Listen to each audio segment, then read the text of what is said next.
Good evening, ladies and gentlemen. You're on the Bengal Volunteers YouTube channel and on Veritas. Veritas means in search of truth, and we are also in search of truth today.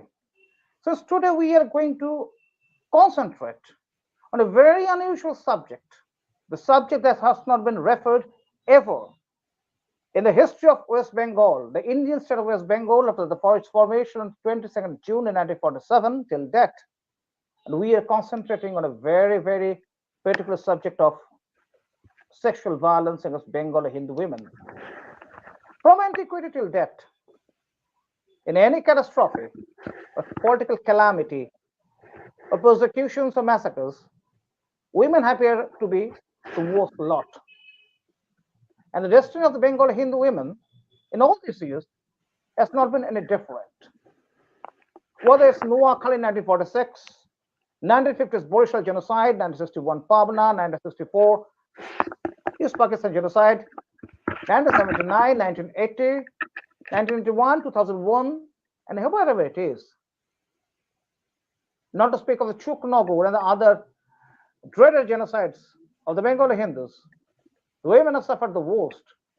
But unfortunately, till now, not a single attention has been done, attention has been given on this very crucial subject. In 1980, there was a Mandai massacre in Tripura of Bengali Hindu women, of Bengali Hindu people. And it is said that when the Bengali Hindu women are gang raped, till they didn't die, and at that moment, acid was poured on their private parts. So you can imagine how horrific it is. And no feminist, no so-called women's liberation has concentrated on this very subject. We are shocked to find this brutal reality. And to put an end to all this, when we are trying to seek the truth, we are hammering a deadlock. And on this, we are blessed to be joined by a personality from across the seas, from overseas, the United States of America. And she's not but Dr. Veritas Mazumdar, one of the leading feminist scholars in the Southwest, original from India. Dr. Mazumdar earned her master's from India and Canada in philosophy and MSc in psychology from the University of Phoenix. She received her PhD in philosophy from the University of Massachusetts in Amherst.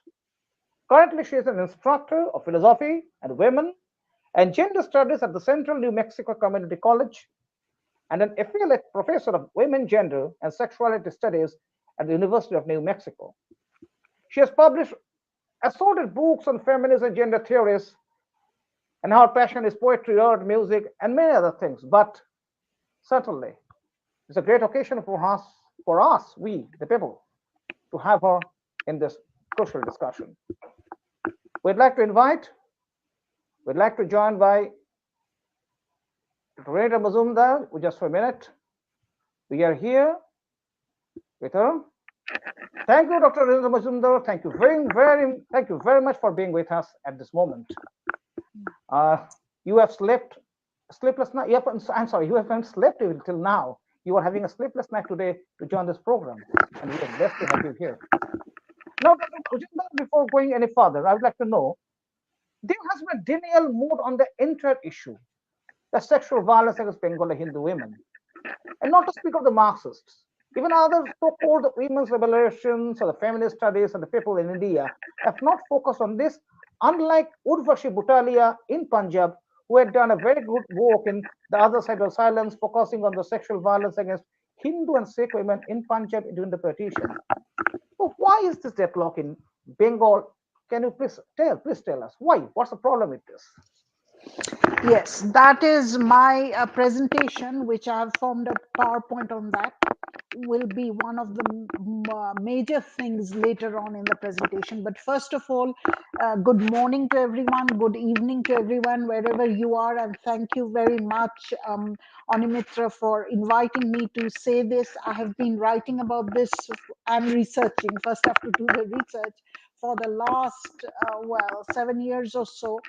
This is my area, and there are specific reasons. It's not without reason that there has been silence around this, and that's something that I'm going to talk about. But first, I want to talk about a couple of things. First of all, why is this important, and what exactly is sexual violence? Can I pull up my PowerPoint and continue Definitely. with that? Just a minute. Yes. Just a minute. And that question that you said is very crucial, because silence is the deadliest thing. Now, Ma'am, first of all, you are with the PowerPoint presentation in yeah, the so screen, please. I'm with it. Yes. Mhm.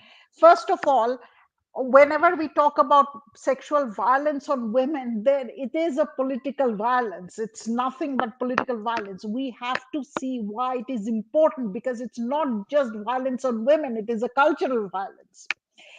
Let's start with Aristotle. Aristotle divided space into two parts, and later this will be mimicked by colonialism.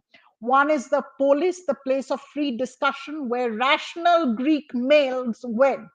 And the other is the oikos, the place of production and reproduction where Greek women and slaves lived. And he prohibited Greek women and slaves from going into the polis because, according to him, Greek women have confused rationality and slaves have no rationality at all. So, from the very beginning, women's space is more than just women's bodies, it's cultural.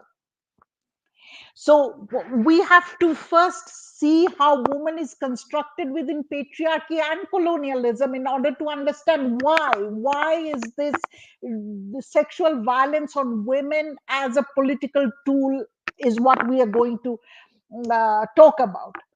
So, who is a woman? There is a sexual identity consisting of sexual body parts, etc. But for us, more important is the gender identity as experiences assigned by family and society. Now, why is this definition more important for us? Because we are going to present the violence against Bengali Hindu women as a sexual violence, as a political violence, as a cultural violence to colonize and completely wipe off Bengali Hindu identity. So it's much more than violence against women. I'm going to start with totem and taboo, and then we are going to go to other anthropologists in totem and taboo. And this is a very interesting thing, that Freud was a scientist, but he also studied what we call mythology, which I don't agree with. Those are mythologies, but anyway, he studied them at length. He said in his totem and taboo, in some remote past, the father of the tribe kept all the women to himself. And then one day the brothers rose up and killed the father. This is metaphorical, the killing of the father. And they drank father's blood and ate his flesh, again metaphorical. And they made a promise amongst themselves, the brothers, that we won't take any woman, we won't enjoy any woman, we will transact them, we will give them to another tribe and bring women from that tribe to our tribe. So woman as a basis, as a cultural exchange, was already set up through this totem and taboo. It is incest taboo. That's the only universal cultural universalism. Rest is all biological. We universally share our biological features, but this is cultural. It's more or less universal. The prohibition against incest and the establishment of an institution called marriage. We will transact the woman and will get women from other tribes. French anthropologist Marcel Mauss said that in the absence of a state, the tribes did have intertribal connection. Why? And he said exchange, the process of gift, what we now call the market. Market we exchange commodities. And he said that this exchange, this system of exchange, is what held tribals together in the absence of a state. Because in the absence of a gift, he said continuous gift giving. I give you sweet potatoes, you give me rice, 3 bags of rice, and that was more or less equal. He says in the absence of gift giving, there would be war. When gift giving stopped, there would be war. Then Levi Strauss, another French anthropologist, took this from Marcel Mauss and he redefined woman. He said, yes, I give you sweet potatoes, yams, and you give me a bag of rice. We are exchanging, but I will consume your sweet potatoes. You are going to consume my bag of rice. So they are not sustainable. What is sustainable? That holds tribal bonds together. What it is that establishes kinship. That's the most important word. The word kingship, which in Bengali or in Sanskrit is Attiyota, Attiyo. We make you into our kings through the exchange of women. Why? Because now we have blood relationships. I won't attack you because we share grandchildren.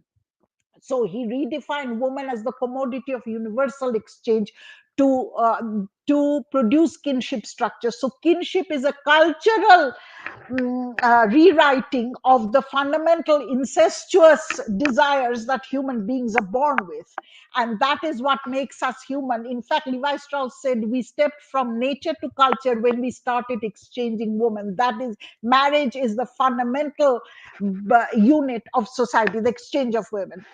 And Simone de Beauvoir, of course, defined women as the other of culture. So from this, we get an idea. If you do violence against women, you're not just doing violence against women. You're breaking, you're diminishing, you are doing a cultural complete annihilation of a culture. And the Bengali woman, that's exactly what it is. We are going to go to jihad and then we'll understand more of this.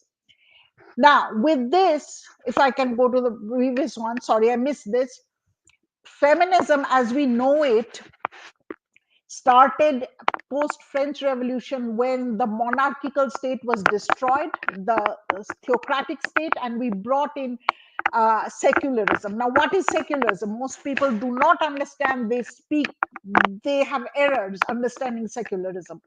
Secularism is a distinction between the public sphere of the state, like the polis of Aristotle, which is going to be guided by universal rationalism, or its basis is reason, and the private sphere is to, you can have a sphere of privacy where you can practice your religion, your ethnic identity, your gender, sexuality, everything is privatized. But the state is this abstract concept of the human individual who doesn't have a race, who doesn't have a class, who doesn't have a gender.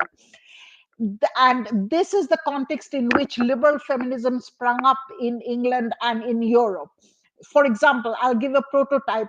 Mary Wollstonecraft, her model, which we criticize very much now, is that liberal feminism of the private public dichotomy called secularism, which Marx also was very critical of secularism in his Jewish question, but we cannot go into that.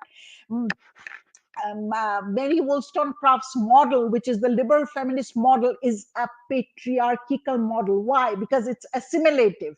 Give us the right to education, give us the right to vote, give us the right to representative democracy, and we are free. Patriarchy is gone. That's rubbish. Patriarchy does not go away because you are assimilating. When we are assimilating, we are just adjusting. She never questioned the public private dichotomy. For example, for her, the state cannot enter into the private sphere of home in domestic violence. Why? She still believed in the sacredcy of the private sphere. Now, Marxist feminists went one step further and show how the private sphere, reproduction, and all the private labor surrounding reproduction creates surplus value, which Marx didn't take into account. So they went a little bit further, but they're not revolutionary either.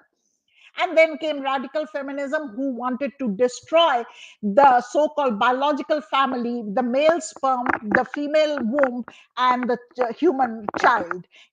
Through artificial reproduction, and gender has to be deconstructed. And she has this utopian vision of a communist society where there's no gender, no class, etc. And that didn't suffice, because again, she is very dependent on technology. Now we come to post-colonial feminism. See, the problem with liberal feminism, which is one of the problems why this violence is never spoken of, because liberal feminism, like we are seeing in Bengal now, it's all about middle to upper class assimilation. It doesn't break the patriarchal model. It doesn't question jihad as a colonial force. It never questions that. So what is post-colonial feminism? Post-colonial feminism is much more pervasive. It's much more, it's deeper. It's interlocking systems of power, class, religion. All these systems of powers are working together to produce the colonized subjects. class colonialism gender, because it will never question colonialism. It will never question what is the state formation, why is it liberal, why is it not questioning that the state for the colonial nature of the state. And it also does not give women, especially women of the subaltern class, identity, consciousness, and writing, which I'm going to elaborate on each of those. So, sexual violence, what is coloniality? Let us now try to understand in this context what is coloniality. It's occupation of land, extraction of resources, transfer of resources to some other place from the indigenous place, and it's breaking of families. That's the most important, because what did we say with Levi Strauss and Marcel Mauss? That's the foundation of society. What has happened in capitalism? Oikos is the place of production, and production and reproduction were the same things in Aristotelian time. Now production moved out of the oikos or the household into the market. That doesn't mean the market is the organizing factor of society. Even in the United States, which is an advanced capitalism, family is still the same unit of society, which is why the so-called secular, which is not secular, state of the United States will not approve of gay marriage and gender diffusion and so forth. So the occupation of land, extraction of resources, transfer of resources, and most of all, you have to break the families.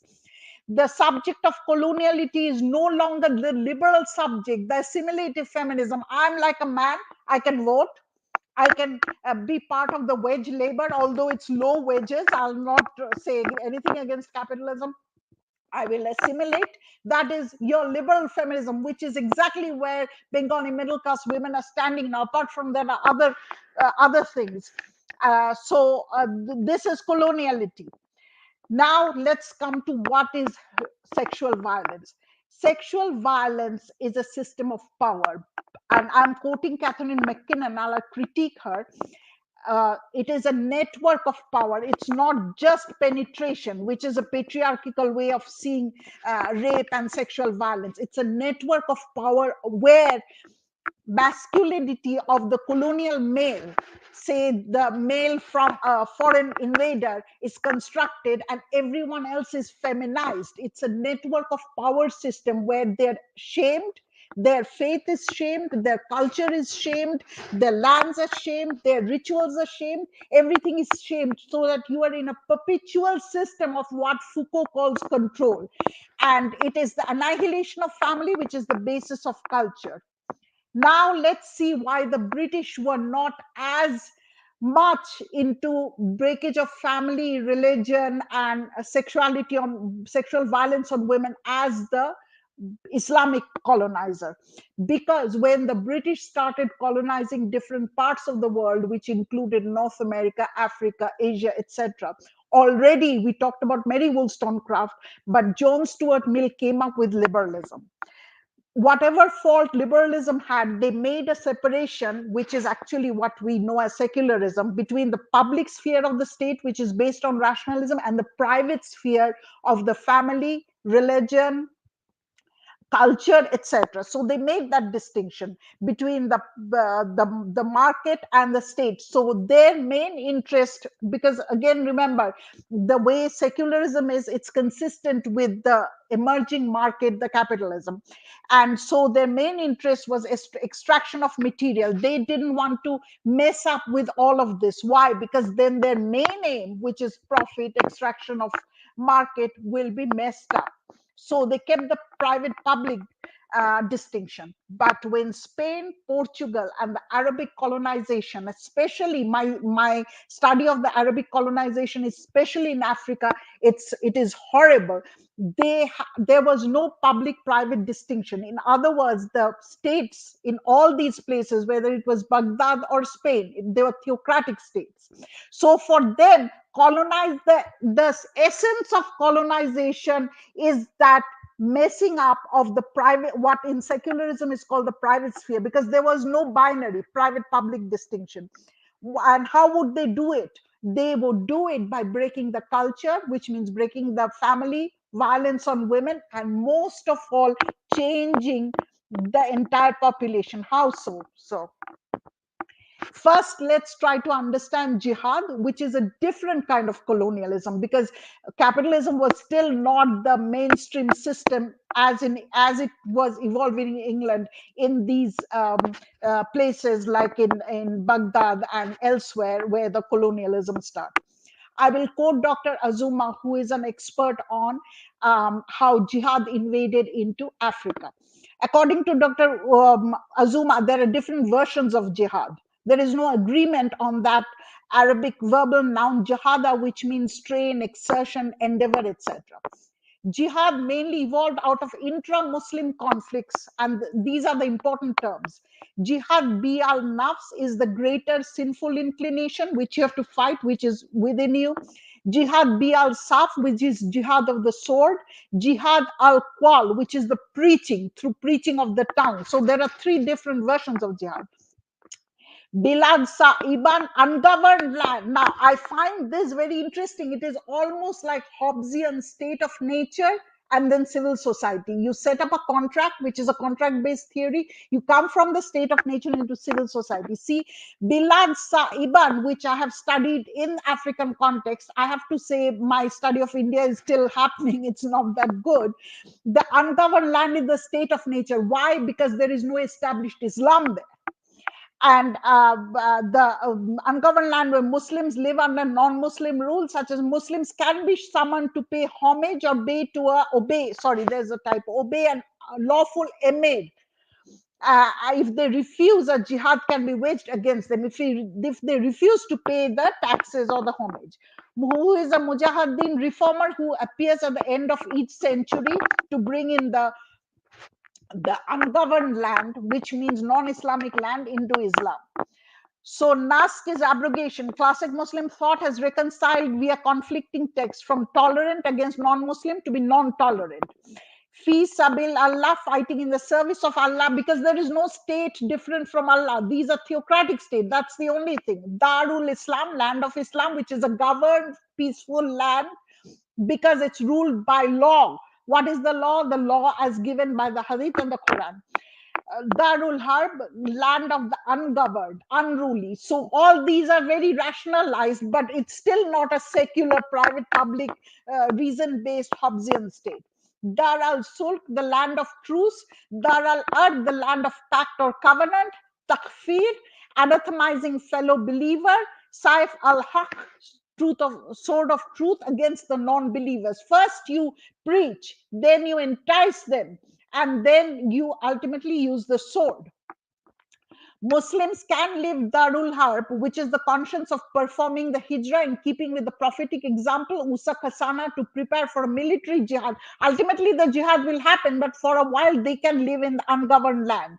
Is jihad a moral duty? Yes. Every Muslim till the appearance of Mahdi, the ultimate prophet, had expected divinely guided one to come at the end of the time to establish Islam conclusively. There can be a limited truce between Darul Islam, which will cover Darul Sulk. Abu al-Mawadi said Islam is not a religion but a revolutionary ideology, and this part I find it very similar to Marxism and program which seeks to alter the social order. Here we come, the sexual violence on women. How did we define woman as a cultural construct? A female is made into a woman when she's transacted. That's exactly what you do. That's how you build the social order. You build the social order by transacting the women, by marrying, converting and marrying Hindu women, by sexual violence where her original faith is also destroyed, and rebuilt it in conformity with its own tenets and ideals. It's all written. It's very logical. Kharaji view coming out of Persia, jihad is against the Kufirs and non-believers, which is what they did to the Zoroastrians. Zoroastrian, Jews, Christians, Dhimmis can be protected minority so long as they pay the jizya. Khwaraj, out of Persia in the intra-Muslim conflict, declared all Muslims who did not adhere to their views are unbelievers. Khwaraji, jihad is the sixth pillar of Islam and it's a must. So now we come back again to Catherine McKinnon, but I again think that she is not enough for us. We have to go into post-colonial context. Sexuality is about power. That's why it's about coloniality. There are prohibitions and permissibility in sexuality, which means that some follow the laws and others do not, which shows that it's not biological. Sexuality in society is very organized, and some people are organizing it. That's what jihad has to do. It has to reorganize your sexuality, and when it cannot be done through preaching, it has to be done through violence, whether it's the violence of the sword or the phallus. That depends. Some people learn about sexuality via rape, pornography, and prostitution, which shows it's about power. In consciousness raising session, women realize that good, bad, girls, all these are culturally constructed, so it's really all about culture. Now I'm going to read this, see how feminists see rape. It's very different from how the justice system sees rape and how patriarchy sees rape. If sexuality is central to women's definition and forced sex is central to sexuality, rape is indigenous, not exceptional to women's condition, because it's through her transaction that the entire community is kept, through her family and through her procreation. And it's a moral transgression, a torture within the systemic context of group subjugation like lynching. The fact that the state calls rape a crime opens an inquiry into the state treatment of rape as an index to its stance on the status of sexes. And this is very important for us. We are going to come back to it, because when that rape is happening on Bengali Hindu women, it's political, because it's to bring that ungoverned land into the governed land. It's a whole cultural revolution, cultural transformation. So it's actually a moral act. That's exactly what she's saying. A patriarchal view of lust is simply penetration, because it's very phallocentric, as opposed to it, the feminist view of rape, which is exactly what happened with Sandeshkhali, is basically the misogyny of the state, the justice system, the media, the popular culture, and slut shaming, believing or contributing to rape myths, victim blaming, cyber flashing, image-based abuse, misogynistic homophobic jokes. Sexual assault is part of the wider patriarchal culture, and we can this is a quotation from a white feminist, so I would add something more: patriarchal colonial culture, because you have to change the race. You have to bring what is ungoverned or un-Islamic into Islam. And I'm going to give an example before we go to Sandeshkhali and Noakhali. On the Mestizo, where I live, what is the population? Are they Native Americans? No. Some identify as Native Americans. We don't know how much Native American blood they have, but they identify. It's politically as a resistance. And many of them identify as Spanish, but most of them are mestizos. What is mestizo? What is the political agenda? The occupation of land and women's bodies, a specific status in the case of Native American in colonial America, where sexual violence happens because the women and indigenous, just as in the case of Yazidis, who are idol worshippers and hence kafirs, or Vietnamese women, as in the case of Kashmir. I'm studying Kashmir with one of my Kashmiri Pandit women friend, and the exact same thing happened. And in Noakhali, because not only they're women, but because they're Hindus. Why? Because the group of mostly indigenous women, because with this you change the entire population, and then your colonization is complete. So the ultimate reason for sexual violence on occupied land and in indigenous women is to change the population. So it's very, very political. Hierarchy and demography. The word mestizo is what is the population around me, originates in the Spanish language, where it was initially used to describe a person of mixed ancestry. In pre-colonial Spain, this designation existed alongside other categories within a hierarchical caste system. The caste system, which I'm also studying, because you have to study gender and caste together. The word caste is actually very Portuguese, very Spanish. The need to differentiate groups by caste, and the only way you can do it is racially. You have to change the race. So who are these people who are mixed? The Spanish expanded, Islamic and Jewish population were expelled from the region, and the remaining groups were forced to convert to Christianity. Spanish church officials designates like converso, a Jew converted to Catholicism is not a full Jew. He's just a converso, which is why the hierarchical Arabic Muslims do not regard the Bangladeshi Muslims as anything but a converso, because he's not that real. He still believes in reincarnation. She wears a bindi and so forth. Or a Morisco, a Muslim converted to Catholicism. This is exactly what's happened with in our case. To differentiate and monitor this population, in this context, the word mestizo becomes prevalent, even more so with the Spanish Empire's acquisition of new subjects in overseas colonies. Just substitute the word Spanish with the Arabic colonization. In the Americas, the meaning of the mestizo were restricted to refer to persons born out of Spanish and indigenous unions. And this was very, very political. You have to change the race and the family structure, and their culture has to be absolutely broken. And with that, women's bodies are the best to do that, because that's the only way you can do it. So these are the mestizos. Now comes my application. That's my theory part. Now comes my application. Noakhali. This is something I'm quoting from Mr. Sandeep Mukherjee's book, which I just translated, and the foreword is written by Dr. Lakshmi Baldamundi, from who is a professor of psychology in the University of New York.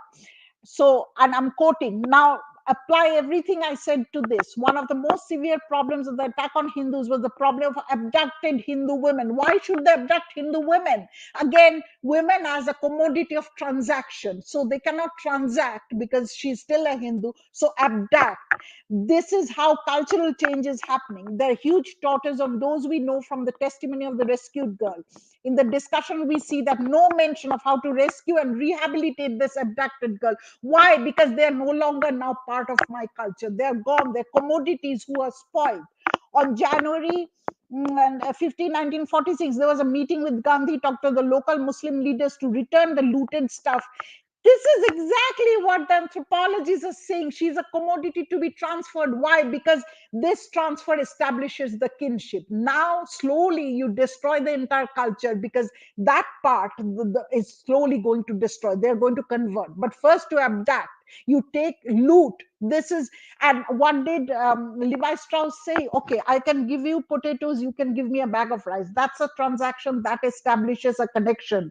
Like, bait, they used to give bait in older times, but the transaction of women will establish kinship. This is what is happening. During our meeting in January 18, 1946 in the Baldal court, everything from killing, looting, arson was discussed, but this was never discussed. Why? Because everything else is not a cultural change, but this is a complete cultural destruction. And this is what my friend from Kashmir was telling me, how they were saying the men, Hindu Pandits, they leave Kashmir and the Hindu women stay. Why? Because then the whole point, and I've studied Kashmir also because I've taken a course on genocide with Dr. Kaul, Dilip Kaul, and the genocide, Jonoraja Institute, they talk about exactly this. Genocide happens in many cases. It's not just killing. People have this idea. Raphael Lemkin, who is a Jew and whose family went through the Holocaust, he defines genocide as very interesting. Ultimately, you can, how many people can you kill? At most 100, but you didn't change their culture. This culture is still intact. So this women, they have to be changed. Like, there is no Native American. Why? Because they were all now mestizo because of the rape. So rape is very political, it's genocidal. Everything from killing, looting houses were discussed, but this was never. Why? Because now there's one more thing which is never discussed, and I'm going to say why. Men, in colonized men, they lose their masculinity, they're feminized, because that's the way you deal with colonial people. In fact, if I'm not wrong, Queen Elizabeth used to undress in front of her African slaves. Why? Because they were only 3/4 male. So masculinity also undergoes a change. You're not able to keep your commodity women, which is what happened in Sandeshkhali, like the wives were taken away. The other thing that comes out is the immense torture inflicted on women, the torture physical as well as psychological. See, this is very interesting. I always oppose Shidur and all of this, but here I will actually support them because that's a symbol of their faith. So you erase the simple symbol, like slaves, you erase your older identity, you become a new identity. Here's a testimony. October 21st, 1946, many refugees coming from the Surma Valley here. Many of the women had terrible wounds in their bodies. Of course, that is what sexual violence is. You destroy their bodies. To keep their virginity, many women jumped into fire. This is very traditional amongst Hindu women, drank poison, etc., committed suicide. This whipping of a vermilion, it's very interesting. Now, what is happening with feminism in Bengal and India is they are still stuck, not everyone, in that liberal stage, assimilative model, patriarchal model. So for me, Sidur, yes, it's a sign of oppression, but because I have done post-colonial theory, I'll go from case to case. In this case, Sidur would be a resistance because you're wiping off this sign of my culture because women's bodies are cultural. The torture of Hindu women is not something that happened during the Mayhem period. It's continuous. Why? Because this is exactly what the Spanish did. Why are there no Native Americans? Of course, there are some. And in Guatemala, which I'm going to visit next year, there are still Mayans, but most of them have been converted. And when we talk about conversion, we mean conversion as in faith conversion. The Christians came and they converted. It's not that, it's much more. You convert the race, you change the race through continuous rape and intermarriage. It didn't happen so much, it was mostly rape. And look at this, the wife of a younger brother would keep part of their hair covered in front of the older brother, and the father was forced to marry his daughter. All these, what is the point here? It's not the act but the meaning. You destroy someone's culture. Genocide, just killing a couple of people, is not genocide. It's exactly why Sikandar Butsikan was considered the highest genocide in Kashmir in 1715, something around that. I'm not very sure. I have another PowerPoint on that. Because he was an iconoclast, he destroyed the temples and the idols, and B, he made sure that all the women are raped and their bodies are no longer bear the symbol of the culture of Hinduism, or the Sanatan culture. So what has happened in post-colonial? The post-colonial state is the colonial state. There is a feudal lord, in this case Sheikh Shah Jahan. He is performing his duty of jihad, which is see, jihad doesn't always have to be, I've studied this in the context of Africa, overt. It can be covert. There are covert way, which is what is happening, I think, now. It can be very covert in various ways by depriving people in various ways. So jihad is the sixth pillar of Islam, and having a review of the ideology of jihad, we can apply it. The mujahid, which is the prophet, gets some kind of transform the indigenous community. They have a flight from which is the prophet's flight. They're supported by some but resisted by some, and they transform with this flight. They transform the indigenous polyglot pagan communities of Africa via jihad. So you have to perform jihad, and the central point of jihad is the oppression of women. Why that? They don't call it jihad, but what the Mexicans did, sorry, I'm very sorry, the Spanish did here is jihad, because you transform the community. The Fulani Muslims continue to preach and spread, in preaching is also there are many forms. In Sudan, they converted some of the pagans, Al Haji or Tukur of Fututoro in Sengambian region. They did it, but most of all, they destroyed the entire family system. All the women were taken, the African indigenous community women, and they're very wealthy. So when I said that the British were mainly about extraction of material because there was secularism, private public, there was liberalism, we have to take it with a grain of salt. Secularism and theocracy, it's not that binary. Theocracy also was after wealth. Al-Hajj as a vision to start the jihad and convert the people. And conversion is not always preaching. It's many ways. Love jihad is one. Many Zawa refuse to support him. They recognize him as a mujahideen. So a mujahideen, I find it very interesting. The more I'm reading, a mujahideen comes up in every locality in Africa, like Don Fedio in Africa. He came up and he continuously converted, preached the people and brainwashed them. And there was force also, abduction of women. In the Sheikh Shah Jahan case, could could he have conceived himself as the mujahideen of the new jihad? It could be, because it's much more complex. What we see and what is going behind is very complex. Muslim Fulani jihad spreads in northern part of modern day Nigeria, parts of southern Nigeria, western Cameroon, in the name of God. Now, 1904, the British intervened and this stopped. The British were also colonizers, but this particular, one Don trying to spread a Mujahideen, trying to spread Islam, stopped. And the French defeated him. Then, of course, I don't want to go into everything. We don't also have time. It's already 1 hour.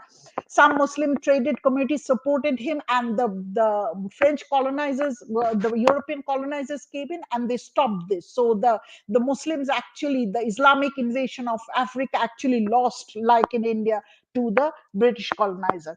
See, the entire reconstruction is the gender identity. Now I'm going to talk about women as other as the native. See, why is never issue. This is the thing. The greatest fallacy in Marxism, and I've talked about it in several places. In fact, Marxist.org published my article on it, which is very good because they usually never publish a critique of Marx. The problem with Marxism is it is structural and not identity. It is, there are other fallacies in Marxism, but in this case, it is a complete fallacy. For example, I'll give an example to explain what I'm saying. Marx talks about the working class in England, but he never says that the working class were overwhelmingly Irish and Catholic as opposed to being English and Protestant. He never talks about that. That's one of the fallacies why it happened. Now, the Dr. Ahmed Karu, who is a professor here, and he works out of University of San Diego in California. He's from Turkey. He says, see what is happening in Muslim majority nation, whether it's constitutionally secular like Turkey or theocracy like in Iran. In both, the bourgeois class is very weak. It's the bourgeois class who became the revolutionary class. He's a Marxist. Dr. Ahmed Kur is a Marxist. Broke the feudal, the theocracy and the monarchy were together in France during the French Revolution. It broke it. It broke it apart. The bourgeois class. That is the French Revolution. In Islamic nations, because capitalism still didn't break through, the bourgeois class is very weak. So the ulamas and the government, the theocrat, the corrupt, the extremely corrupt government, they are in alliance oppressing people. And I think his analysis is absolutely fantastic. So Marxism, one of the big fault of Marxism, it doesn't talk about identity. That's why it's all about class struggle. But who the people are doing the class struggle? They are not just peasants. And when I was doing the translation, it's very interesting. They put the whole thing under class struggle, but it's very interesting. The absolutely lower caste Hindus, because that's the identity. They won't talk about it. They were getting killed and converted. Not only that, it was really a struggle against peasants and zamindars like they want to show, then what happened to the few Muslim zamindars? There were not many, but they were never attacked. So it's not about class. It is about something else, which there is a silence in the entire Marxism, because that's one of the failures apart from other theoretical failures of Marxism. But there is something more. And before finishing, I know we are running out of time. The ultimate is the annihilation of race and the establishment of the Ummah. But see, this is the other thing, and this is very Freudian. I'm going to talk about it because if I read it, it'll take a long time. According to Freud, there's a distinction between mourning and melancholia. And when I did a review, I can share it with others later on, of a Bengali film by Kaushik Ganguly. I'm forgetting the name. I use this exactly. So what is Freud's difference between mourning and melancholia? According to Freud, mourning is a brief thing. You suffer a loss like a death of a beloved, and then you slowly recover through time, healing, and getting involved in other things. There are stages of mourning that Elizabeth Kubler-Ross talks about. Melancholia is not that. Melancholia is a pathology, and I think the entire leftist Bengali community suffer from that pathology. What is that pathology? In melancholia, what happens is you never recover. And not only that, there is something else. Suppose X lost her husband. What happens is the ego gets split up, at least according to Freud. The part of it becomes identified with the lost object, the husband, and part of it's become heavily superpower. Superego is heavily critical, saying it's your fault that you have lost your husband. You didn't care for him enough during his illness, and that's why he's dead. And especially women go through it. Now, what Islamic colonization has done is we have a very different feminism in India. It's Shakti. It's the femina. It is a feminist culture. It's nothing but a feminist culture. But what the colonization has done, both the Islamic and the British, it has feminized. That's not Shakti. That's a different. It's a feminized where we have become passive. So what has happened? It's the loss, especially with women. And she showed that a woman cannot be a woman unless she loses that part of her homosexuality, which is her original love, her narcissism towards mother. Because both the male and the female, their first love is the one who's giving them nutrition, which is the mother. In some cases, it's not the mother, but mostly it's the mother. And it's the loss of the mother who goes into the unconscious. The mother, the lost object, goes into the unconscious.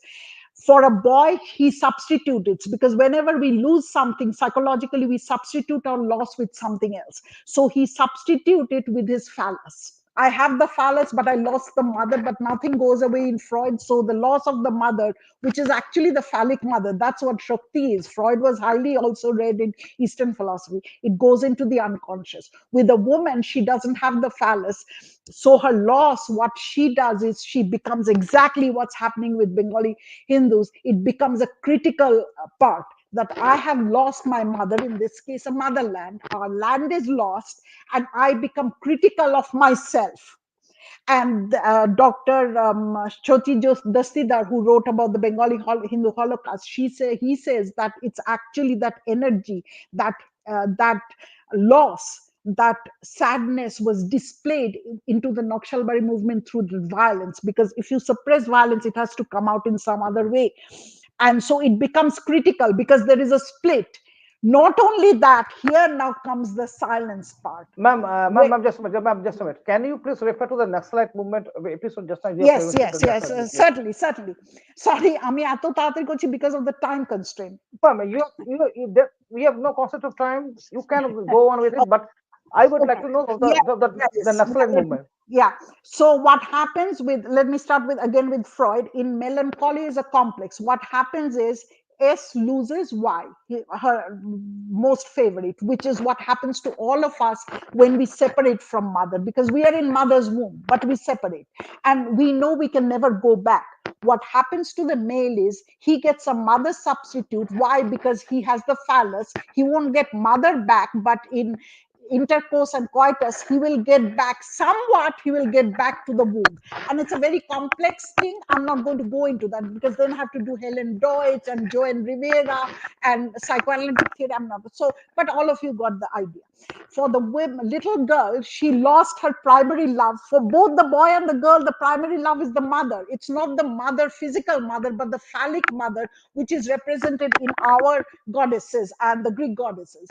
So he loses the mother, but the mother goes into the unconscious, the phallic mother, the symbolic phallic mother, but he gets back a substitute mother, because he has the phallus. He's the weapon to again penetrate and go back to the womb, because that is our ultimate thing. We want to go back to the womb because that's the place we are happiest.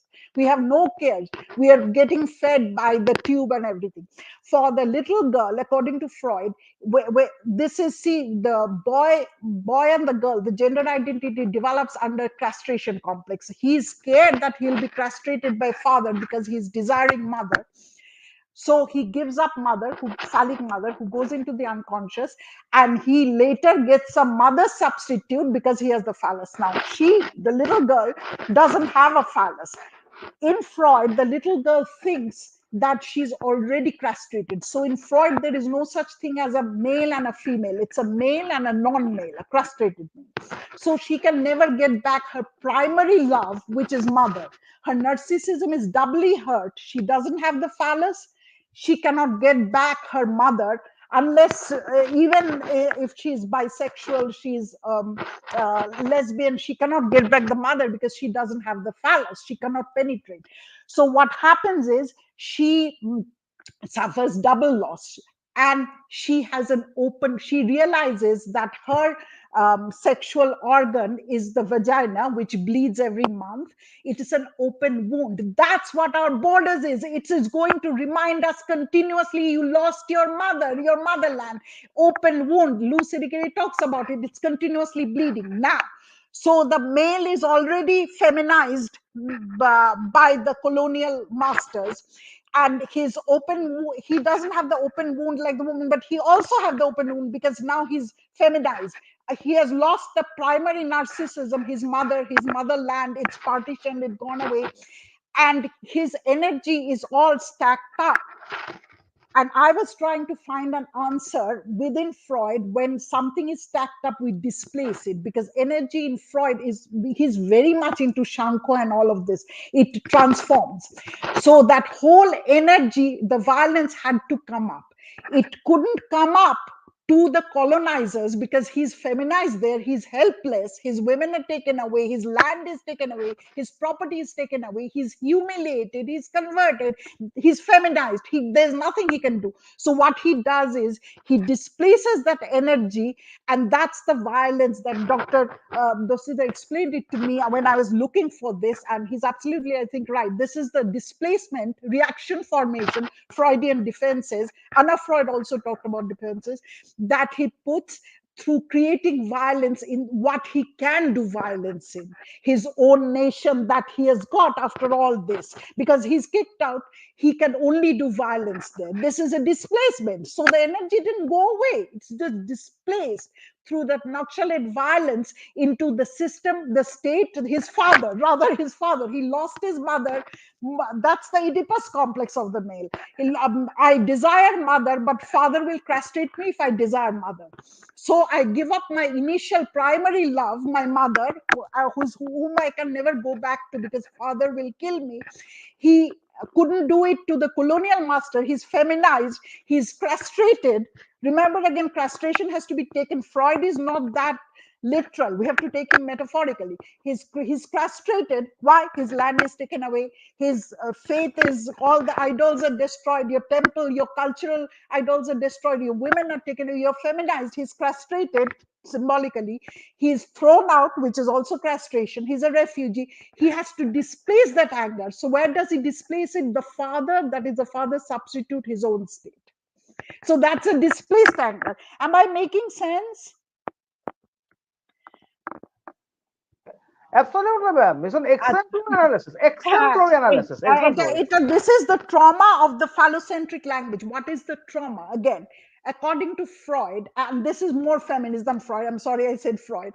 There is the girl realizes she's already castrated, but she realizes she has a semblance, because remember, in Freud there is no such thing as a male and a female. There's male and castrated male, because she had the phallus, but Freud was an atheist, so he won't believe in the biblical story of the Adam and Eve. He said that she feels it's her own fault. Father already castrated her because she desired mother, but father will only possess mother, no one else.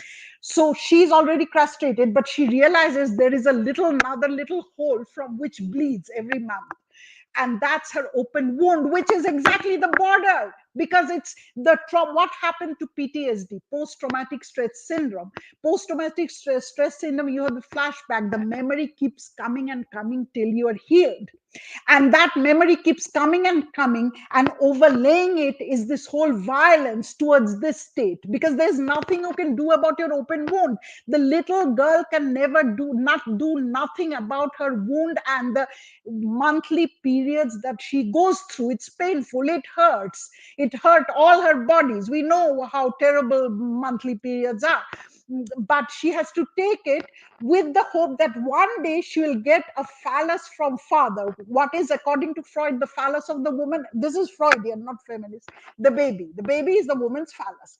Now, for the male who's already feminized through that double colonial process, He now does what he does is he's also suffering the same open wound, because it's coming back. I mean, the border is right in front of us, like the vagina. The blood is coming out, the border in front of us, so he has to displace his anger. But there is one more thing.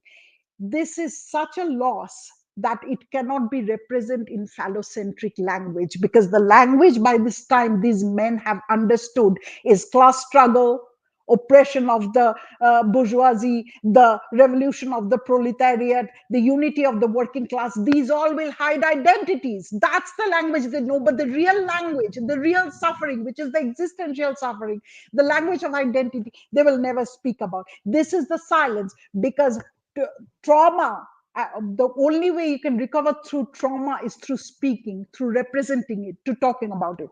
But here also I have something to say, and I'm working on it right now. Komal Gandhar and Meghe Katara are a representative somewhat of that silence language, but it's still too artistic, too nuanced. It doesn't talk about that identity. It's Hindus, it's not men, not zamindars, not, but he still doesn't talk about it because he's still working on that Marxist framework of structures and not identities. So it's there, the representation is there. And the only way healing, and I'll end with that, the left has filled up what we call cultural Marxism, the hegemonic language has been filled up with that Marxist language. Still, it's a class struggle, peasant versus zamindar, landless peasants, etc. Yes, Muslims were more landless, that's true in Kashmir also, and I'm talking to Sunand, my friend, on this. But that's not the whole question of identity. It's not working class in England, it's Irish Catholic working class who are being oppressed by the capital holder capitalist English Protestant. Marx will never talk about that. And they, where it is more inapplicable in a post-colonial context, where identities are fundamental, they will not talk about it. So this whole, and as it is, it's always culture is always suppressed, and that trauma was again displaced into the Naxalism violence, because you cannot keep, as it is, it's feminized. You cannot keep in Freud and all psychoanalysis, you cannot keep a trauma within. It will come out in some way or the other, and that's So, how ma'am, it came out. so, Yeah, ma'am, can I ask us a question on this in this regard? absolutely. Yeah. Can this also be defined as an intrinsic failure of the Hindu social system? um I wouldn't say it is a failure. Certainly, I agree with you, but not complete failure, because the ritualistic things do happen. The performative part of the culture. I consider Hinduism more as a culture. The performance, the Durga Puja and everything, in a very capitalist way. But the performative part is still happening. It's not a complete failure, but certainly it's a failure. Not Ma'am, complete. Not a, ma'am, in 1940, there's a widespread accusation against the Russians that they perpetrated the rape of Berlin in 1945. Okay, absolutely. so is it also a genocidal affair? Absolutely, the Polish. I have this post in my Facebook. I can share it with if the people want. In there, the Polish Academy of Sciences. I'm not talking about Germany, but Poland. When they have the two feminists, they have come out that when the Red Army invaded them to liberate them into Poland, the first thing they did was absolutely mass rape. That is how you subjugate, because you not only are making them objects, but you're also feminizing the men, because the traditional patriarchy is the men are the protectors, which is not true. Like Amazonian tribes, the women protect themselves, but that's not the point. The Amazonian tribes were never hounded upon, colonized, so they're better off in a way. But that's what, because masculinity, the concept of masculinity also changed, Yeah, and ma'am, that's the, yeah, yeah. I think that while a few days back I was going through an autobiography of Soumendra Thakur, that famous communist, okay, and short sight. It's by the book titled Jatri. In a part of he has referred that in late 1920s he was traveling in much larger parts of Europe. Okay, so he was compare. He has making a very comparison of between the Paris and Berlin at the time. Paris was very sensuous, very liberal at the time, but Berlin was shivering under the wounds of the Versailles Treaty. So, according to Tagore and many other scholars, the Versailles Treaty changed the German consciousness, German identical approaches overnight almost. But in spite of so many genocides in this part of the Indian subcontinent, in the eastern Bengal, in various parts of India, the Bengali Hindus have not been able to change a bit. So, how do you define this? That's a One very single good, sentence. yeah, that's a very good thing. And my research is still going on. Yeah. It's possible. I think what we call Hinduism, at least the culture, because it's so performative. Look at something. Although I didn't present it because of, again, these need several hours. In Africa, uh, someone who says I am a Zulu, he doesn't mean just a tribe or an ethnicity. That's also his religion. So although Islam has changed, but they have remained, like they worship a tree that's sacred to them, or a mountain. It's still the same old Zulu culture, and then they go and do the namaz. And it's very interesting when an action is so performative. It's very hard to change when it's law based, you abstract law based. That's what the hadith says, this is what it's. I think it's easier to change, and that's why you have to suppress there more, because the thing with all these written textual traditions are, there has to be someone interpreting it, the ulemas, and then they're putting it. It's that, because the state, in Christianity and Islam, the state and religion are the same things, right? Mhm. And but that's not true for African, Aztecs, Mayan. It's their individual practice. So I think I find it very interesting, and with Noakhali I understood it more. It's the lower, what we call the Namashudra lower class, they hold it up. They, through their performance, and women through their everyday performance. And that's why I'm so critical of what's going on in Bengal in terms of feminism. I am the most critique of of Shidur and Shaka and all of that. But when it comes to resistance, see this, they have not gone into post-colonial feminism. In the United States, feminism has become a dirty word because it's become a white woman's self-propagating tool Mhm. to get into power. The same thing is happening there. What rubbish is happening? They are exactly patriarchal. They get Mhm. all the advantage of the state and into good positions of society. Not a word, because they're pro state power. Feminism is always opposed to state power, it's always with the subaltern. They've abandoned the subaltern. That's Mary Wollstonecraft was saying, that once you give women the right to vote and the right to education and the right to jobs, they'll be free. Huh? What about the domestic Irish maids who are coming to her house to clean? Mhm. Marxism has influenced feminism very much. That's why the question of identity is also not. Colonialism is not talked about. তাও যদি British colonialism talked about, জিহাদ নিয়ে তো কেউ পড়াশোনা করেনি। আমি অনেক বলেছি to study, to understand, to read the hadith, to read the Quran. They won't do it because there is a taboo, there's a mental block. That, okay, this is something Dr. Azuma says. The narrative was constructed very cleverly by some Islamic scholars in Africa. Islam and indigenous people, they colonized in the same way by the Europeans. So Mhm. our only Hegelian dialectics, again Marxism, the master slave is the colonial power versus all of them. But that's not true. You have to, that is what therapy is. প্রথম দিন আমি কথা বললাম, second session এ কথা বললাম. You go into your unconscious. আরো বেরোবে, আরো বেরোবে. You go back into history. But if I do keep the Marxists apart for a moment, keep the Marxists apart, the persons who are subscribing to the Hindu nationalist ideologies, I've encountered many people who have doesn't have a single idea of what is jihad. Okay, who has never gone through the Islamic philosophies and everything. I do know it well. They have never talked. Just they consider that Islam is philosophy is detrimental. The cause of Hindus is catastrophic.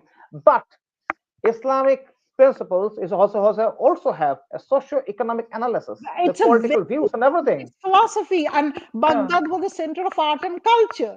There yeah. are scholars. It's exactly like England. And Dr. Ahmed Kuru, I would recommend you to read his book. He does a Mm, very good analysis that it was also the economic center, not Europe. And because of this not right of the bourgeois class, he thinks it missed the whole industrial revolution, why it fell backward. His analysis is, he's a Marxist, his analysis is very good. It was the center of art and culture. That's why it was also a colonial center, exactly like Athens, exactly like England. But no one's going to study. Try to understand what Islam is, what jihad is, what colonization is, where it came from, how it colonized different parts. And I think that colonization is still ongoing in Bharat, because it's not full, because they have seen the most resistance there. And arekta Exactly. এই যে secularism, this is public, this is private. For feminists, why we critique, like Marx was also a critique of secularism, private public হয় না, the universal human being versus the ethnic human being. You can't keep it doesn't work. He criticized this in his Jewish question very, very extensively. But feminists also critique, because if you make the public private dichotomy, তারপরে এটা private, so domestic violence এটা ওদের ব্যাপার, we won't let the state enter. What is this? Domestic violence is a political issue, you have to let the state enter. A state যদি theocratic হয় তাহলে তো সে only a few days back at a Hindalwani in Uttarakhand, the police station was attacked by the Islamists. Just the last week, this ongoing Ramzan, a shopkeeper in Bangalore was beaten black and blue for a day to sound some Hanuman Chalisa during that Ramzan day. Okay, so the problem is entire India, but as far as the Hindu Bengalis are concerned, the last 80 years, if we consider Eastern Bengal, it has become a microscopic minority. And in Bengal, the Bengalis have started to lose the land once more. So my question to you is, we are amidst an abject existential crisis now. So what's the way out for us? The Shall we have? way, see, I've thought about this too, I've talked to people. For me, first of all, we have to counter cultural Marxism. We have Okay. to counter cultural Marxism. Secondly, bring in a discourse where we see Islam as a colonization which had its glory, its big scholars, but it also has its colonial power, like England. It's nothing different from England. But the difference is that jihad has to, it's a moral thing. If you consider something moral, you will do it. By the way, the Spanish, when they colonized this thing, it was also told by the Vatican, that's your moral, it's your moral duty to convert. When you take something like, the bourgeois is not that, he has a private public dichotomy with the English did. Yes, you can convert, but that's not important. The most important is the extraction of resources. But for jihad, that is secondary. The first, yes, it's not that they didn't take the wealth from Africa and to Baghdad, that is also there. But the first thing of the Spaniards and jihad is the same. It's your moral duty to destroy Butsikan. For me, when I'm studying the Kashmiri jihad with Janaraj Institute, and I'll be in Kashmir in June, Dr. Dilip Kaul, who was our teacher in Janaraj Institute, he said that Butsikan and the convert, the first one he converted, it was their moral duty to convert this. So when you count something in terms of morality, which is also the problem with Marxism, we are the moral voice of the age, zeitgeist. We hold that has to go, because it's a faulty theory. First of all, their whole theory of labor and labor transformation, on which I did that article, is faulty. That's the other thing. But the whole question of identity, it's not just workers, it's Irish Catholic workers against Protestant English workers, but they'll never talk about it. The same thing they did, these Marxists, I've read them, and when I question them, they'll pitchy abar she worker. Pitchy. So do you think that the ongoing escapism and defeatism of the Hindu Bengali psyche is a product of these Marxian interpretations? It's not, that's not the only one. There is the whole thing is that this is not a problem, it's a non-problem. If you see something as a non-problem, your cultural annihilation, then you won't recognize it. For example, in the 18th century in England, domestic violence was a non-problem, because it was the duty of the husband to beat the wife if she's disobedient, with a ruler not thicker than the thumb, which is why the rule of thumb came into existence. It was the law. So domestic violence was a non-problem. even with Mary Wollstonecraft, it's a non-problem. Why? Because secularism means public and private. The state cannot enter into the private. So sexuality was not politicized. It was in the second wave of feminism, it was politicized. But if it is a non-problem, and that's where we have to go into cultural representation. Cultural Marxismটাকে একেবারে ধ্বংসে দিতে হবে through ওই তো বললাম কোমল গান্ধার and মেঘেঢাকা তারা. He does talk about he's very existential. I love his movies. ওটা করেছে আমি ma'am, there's a particular scene in Komal Gandhar when the train is coming to an abrupt end. Okay, when Bidhu, the figure, is trying to say that my villages are on that part of the area, but he doesn't say that why they have come here. এটাই কিন্তু melancholia. This is not mourning. Melancholia. হ্যাঁ এটাই. And last question to you. According to the Hindu nationalist school of thoughts, the Bengal happens to be the most ancient in all these scenarios. In 1867, there was a Hindu Mela, and it was followed by Bankim Chandra's multinationalism and the Unsu Samiti Jugantar. From the very beginning, Bengal Hindutva had stated a very clear message that if the Hindus have got to live, they must make a very regimented society, socio-economic, political, and a military concept of state. Do you think that there's a time for the Bengal Hindus to get back to these basics? Why are they mimicking the colonizers? এটা তো আবার সেই mimicking হয়ে যাচ্ছে. আমি জানি না what the way forward is, but this I must know. They have to capture the culture. They have to educate people. They have to say এরা কেন স্প্যানিশ কলোনাইজেশনটা পড়ছে না কেন? মেস্টিজো কারা? That's our future. মেস্টিজো হয়ে যাবে সবাই. Already West Bengal হচ্ছে, Bangladesh. And ma'am, what's striking is that from 1867 to 1905, these 38 years, Bengal witnessed an unprecedented, unhindered cultivation of the Hindu political thoughts.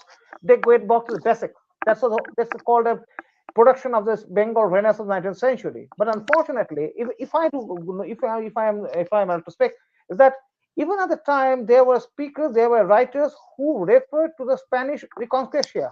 But unfortunately nowadays, after 100 years from that time event, none speak of this. None, not a single. I've never referred. I have gone to this melancholia, mourning, the Hindu genocide, everything, but none speaks of doing something very positively.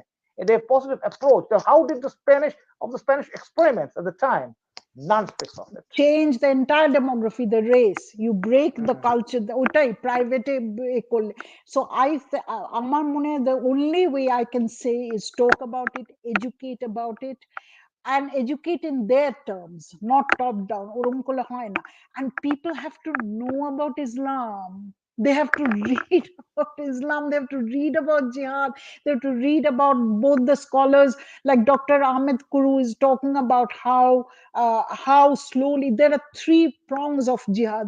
একটাই নয়, একটা preaching তা না হলে মানে কি জিনিসটা they have no idea. কি করে হয়? এতদিন ইসলাম ছিল জানেই না কিছু। কি হচ্ছে biryani? It is reduced to biryani. What rubbish is this? But biryani is not Islamic. ওরা কল্যাণ মহাভারতে আছে. What rubbish is no, what's more striking, I must say, I will give a single reference to in Bengali. Dhaka থেকে বাংলা একাডেমির অভিধান বেরিয়েছে। In Dhaka, the Bengali they and the dictionary, when the term Upanayan comes, they have given all the 16 sanskaras what must be done in the Upanayan. This means how in-depth the analysis is. From Calcutta, Sangsad is bringing out a Bengali dictionary where it is said the word khala. Khala means the husband of the aunt, but it's the khala is the aunt. That means how ignorant we are, in spite of living with a culture for hundreds of years, for centuries at a stretch. We have not been able to reach even a single of it. It's our problem. It's our problem. আরেকটা problem আছে, and I'm doing a little bit of psychoanalysis. আমি জানি না অনেক করেছি psychoanalysis. Okay, in psychoanalysis, the self and the other. For one of Freud's failure was just the self. He was analyzing the self, how gender identity, masculinity, femininity. But later object relations theorists, who are mainly based in England, they're also Freudians but critic of Freud, বলছে self, you don't know self without the other. আচ্ছা, আমি when can I criticize you as a colonizer? When I think of you as the other, right? When I think of you as the other. আচ্ছা, here, because most of the Bengali Muslims still have a cultural racial memory of their pagan past. A pagan কথাটা আমি loosely use করছি, I don't like it, but pagan past. For them, the other colonizer is exactly other colonizer of the Hindus, which is the British. Because ওরা ওই Islamic other নয় ওদের কাছে, just as আমার কাছে I can only master slave dialectics of Hegel. Dualism, let's look at dualism. I can worship you, I can love you, I can critique you, only me and you are different. কাজী কলোনাইজারকে আমার থেকে আলাদা করে, যদিও we have imbibed European culture, কিন্তু আদার করে he is the subject, I am the master slave, I am critiquing him. Colonial post, Gayatri Spivak, সবাই লিখছে about the other, how they have exploited us, etc. কিন্তু আমি হিন্দু এবং আমি ভারতীয় এবং আমি একে ক্রিটিসাইজ করছি। বেঙ্গলি মুসলিমরা ওদের আইডেন্টিটিটা কিন্তু ওই ওদের পেগান পাস থেকে আলাদা। ওরাও ওই ভেতরে ওই আমি ভারতীয় হিন্দু, আমার এনিমি হলো এরা, আর এটা ঠিক আফ্রিকায় দেখা হয়েছিল, আর আমার কম্প্যাট্রিয়েট হচ্ছে ইসলামিক অন্য মুসলমানরা। So we have identified with them and other the Europeans, এখন আমরা ক্রিটিক করতে পারছি। এবং that is what Dr. Azuma said. Please read his book. He says that the Africans, especially some of the ulemas, they constructed Islam as a resistant force against the European colonization. কিন্তু Islamic যে colonization, যেটা initially pagan culture কে oppress করে, they are the colonizers, সেই consciousness-টা ওদের নেই। আর আমাদের bourgeois এডুকেশনটা কি, পুরো ব্রিটিশ জন স্টুয়ার্ট মিল এটসেট্রা আমরা পড়েছি, তখনই আমরা কলোনিয়াল ক্রিটিকটা করতে আরম্ভ করেছি। বিকজ আর কিন্তু এখান থেকে তো আমরা কোনো এডুকেশন পাইনি যেখানে এই ক্রিটিকটাও করব। এই ক্রিটিকটা আমরা করতেই পারবো না আনলেস উই সেপারেট যে ওটা একটা লেভেল অফ কলোনাইজেশন হয়েছে which is still going on, because they think they are not successful, or rather the moral duty has not been fulfil. আমি যদি মনে করি my racial thing is to convert you, তাহলে আমি শেষ দিন পর্যন্ত সেটা ট্রাই করে যাব। So it's still going. That means the word is that we shall have to got education, we shall have to educate ourselves. জিহাদ সম্বন্ধে কেউ কিছু জানে না। আর এটা when I wrote this, all this, they couldn't even read through it, বলে উফ কি শক্ত। আরে বাবা, read through it, it's not in Arabic. Arabic শেখো তাহলে।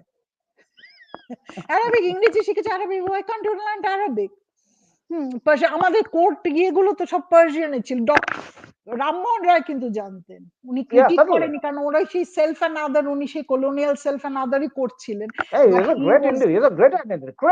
উনি পলিগ্লট ছিলেন এবং he learned Persian and Arabic.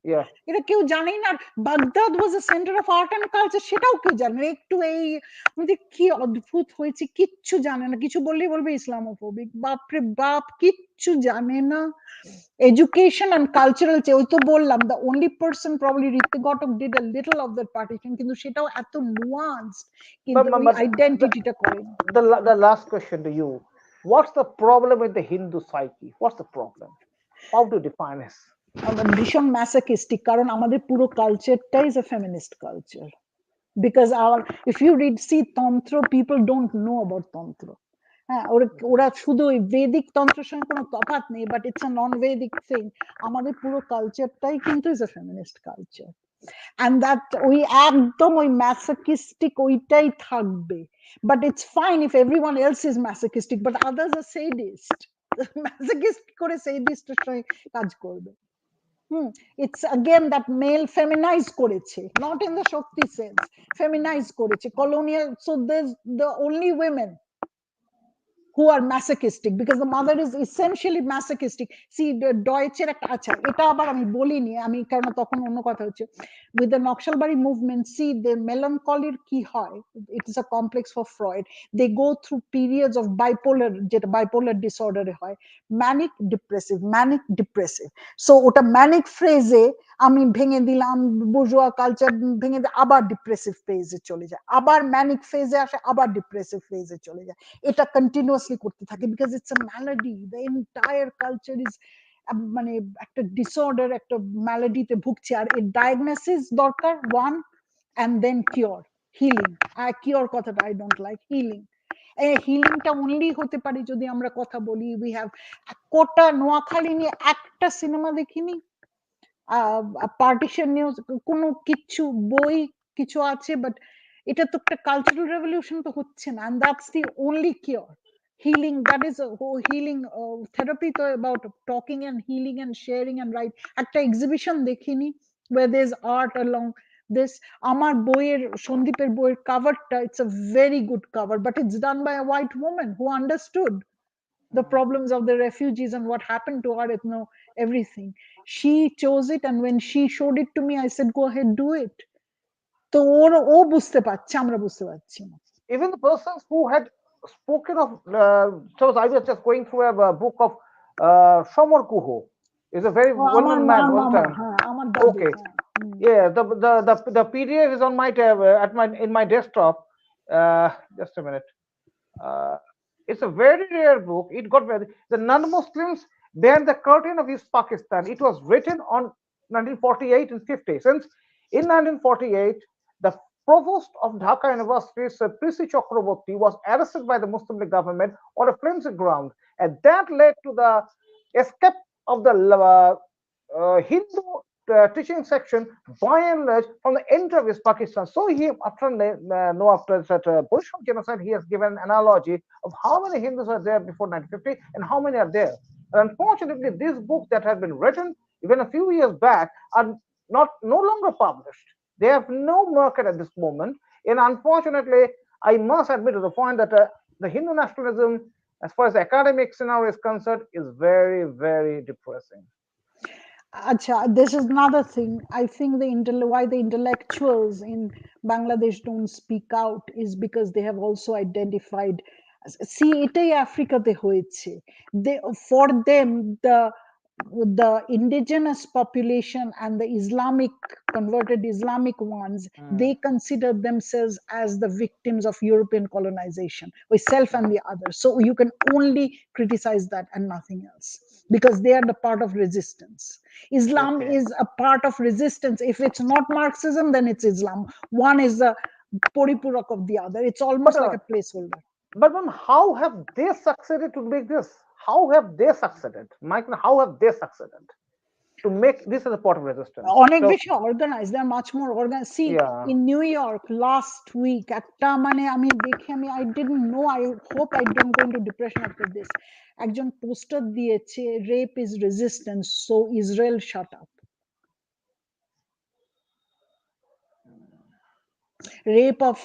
rape is resistance দিয়েছে, তারপর লিখেছে rape of Jewish women is resistance.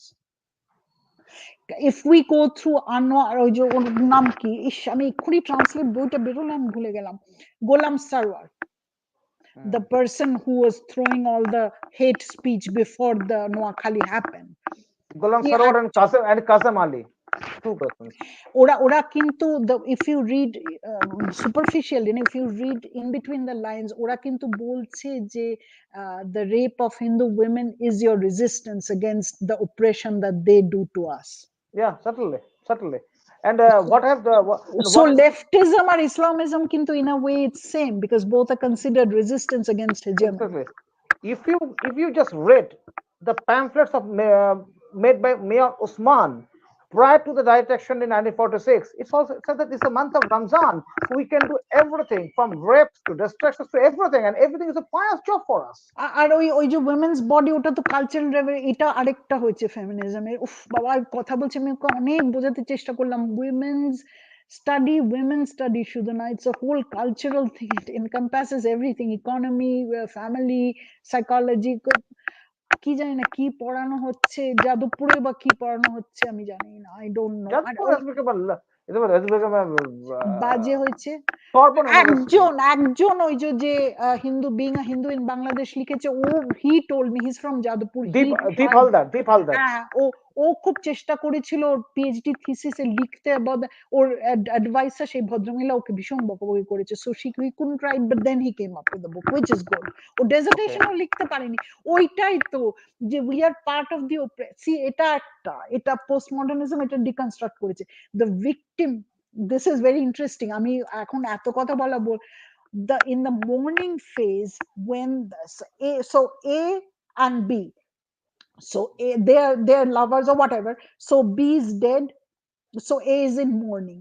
Melancholia কখন হয়? When part of A goes into B, ওই অবজেক্টটায় চলে যায়, that's the first thing, and the ইগোটা স্প্লিট হয়ে গিয়ে এটা ক্রিটিক্যাল হয়ে যায় যে his death is because of me, I'm feeling guilty। হ্যাঁ, আচ্ছা, আরেকটা জিনিস যেটা হয় অ্যাকচুয়ালি দ্য ভিকটিম, যেটা হিস্টেরিয়া যেটাকে বলে, যে ডিজিজ মানে ডিসঅর্ডার, এখন আর ফেমিনিস্ট ওটাই করে না, দে রেলিশ দেয়ার ভিকটিমহুড। যেটা আমি I am a very big critic, এটা আমি ক্লাসে বলি না বিকজ আমেরিকাতে এমন পলিটিক্যাল কারেক্টনেস বলা যায় না, সেটা sort of হচ্ছে a Stockholm syndrome. হ্যাঁ, না, স্টকহোম সিনড্রোম থেকে এটা এটা একটা ডিসঅর্ডার। এটা হচ্ছে যে ওই যে black lives movement, they actually, তুমি যদি নিজেকে ভিকটিম বলি সেটা রেলিশ, এটা আছে, এটা একটা। There is a little short story by Mopasa, I think, where the mother was very controlling. যখন the woman said she's going to marry a Jewish guy, তো মা তো চেঁচামেচি, কারণ they're very strong Catholics, চেঁচামেচি, তারপরে পারলো না, তখন ও নিজেকে হার্ট করে সিক হয়ে ও গিল্ট করালো মেয়েটাকে যাতে ও ওয়েডিংটাকে ক্যান্সেল করে। So I am victimising myself so that others guilt হয়। এটা কিন্তু একটা discourse both in current Islam, I am not saying traditional Islam, অনেক ভালো কথা আছে, current Islam and also in Marxism. যেটা অরিজিনাল মার্কসিজমে কিন্তু ওয়ার্কার্স মুভমেন্টটা ঠিক ওরকম না, কিন্তু এখন এটা হয়েছে যে আই এম রিলিশিং মাই, আচ্ছা আমি প্রিটেন্ড করতে পারি, বাচ্চারা যখন নতুন বেবি হয় বাড়িতে, সিবলিং হয়, ছোট বেবি, মাম সিবলিং কে দেখছে, ওরে বাবারি আমার কেটে গেছে, তখন ওর দিকে অ্যাটেনশন দেবে। কারণ সে তো বেবিটাকে দেখছে, তখন সে মাকে লুজ করছে, ওর দিকে অ্যাটেনশন দেবে।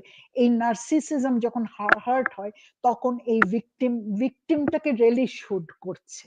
এটা একটা কিন্তু প্যাথোলজির এটা এটা এটা নিয়ে একটা পুরো করা, এটা একটা ভীষণ ইন্টারেস্টিং প্যাথ, এবং এইটা হয়েছে আমাদের লেফটিজম।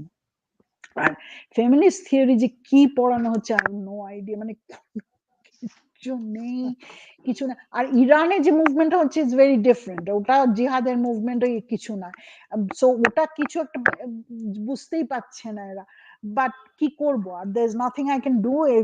বেঙ্গলে আমি তো বলছি the only thing is education আর ওই কালচারাল মার্কসিজমটাকে ডিস্ট্রয় করতে হবে। ডিস্ট্রয় না, it has done a lot of good things আমাদের How ওই তো ডিসকোর্সটাই করতে আরো। আর যেটা হচ্ছে এইটা কি talk about, ঠিক আছে, take their tool, although Audre Lorde said the master tool is not going to destroy masters houses, আমি কেন বইটা ট্রান্সলেট করছি, I was very clear on that. আমি তো অত কিছু রিলিজিয়াস নয়, কিছু না, কেন সন্দীপের বইটা ট্রান্সলেট করেছি টু ব্রেক দ্যাট সাইলেন্স, যেটা ফরওয়ার্ডে Lakshmi has also written, you have to break that silence. Domestic violence, Sandeshkhali made, after all these years they were silent, and when they broke the silence, people are believing them. This is exactly the victim syndrome, ওদের বিশ্বাস করছে না। So you have to, ওই hegemonyটা, that is Gramsci's passive revolution. We have to do that passive revolution. It's not an armed revolution, it's a passive revolution, and as far as I'm concerned, it's much more potent. You have to start controlling the discourse and the narratives. এটা তো injusticeর ব্যাপার. Why are these people so much tortured? It's one thing to be tortured, another thing to be silent about that torture. That's why I think our Holocaust is worse than the Jewish Holocaust, because there's a discourse around it. Of course it took them a long time, but there's a silence around it. And why should there be a silence? And it's more oppressive, which is what happens to women. Basically, that is what hysteria is. She has nothing but to live but enjoy. She enjoys her hysteria. When Victorian women, they used to enjoy their hysteria because she has nothing else left. settlement. Our discourse today has also hammered the deadlock, I think. We have also been able to bring a new government initiative. Ma'am, thank you very much. Thank you very much for all your assistance and cooperations and for exemplary analysis. And you have gone through a sleepless night. I think it's time for you to go to sleep. Okay. Thank you. Thank you very much. And with all this, we have come to the end of the show. Thank you, Dr. Anita Mazumdar, with the hope that we will have you once more again in the show. And on the next Saturday, we shall come out with a new subject. And that's all for today and tonight. Thank you very much for being Thank with us. you very Dr. much. Mazumdar. Thank you. Good night.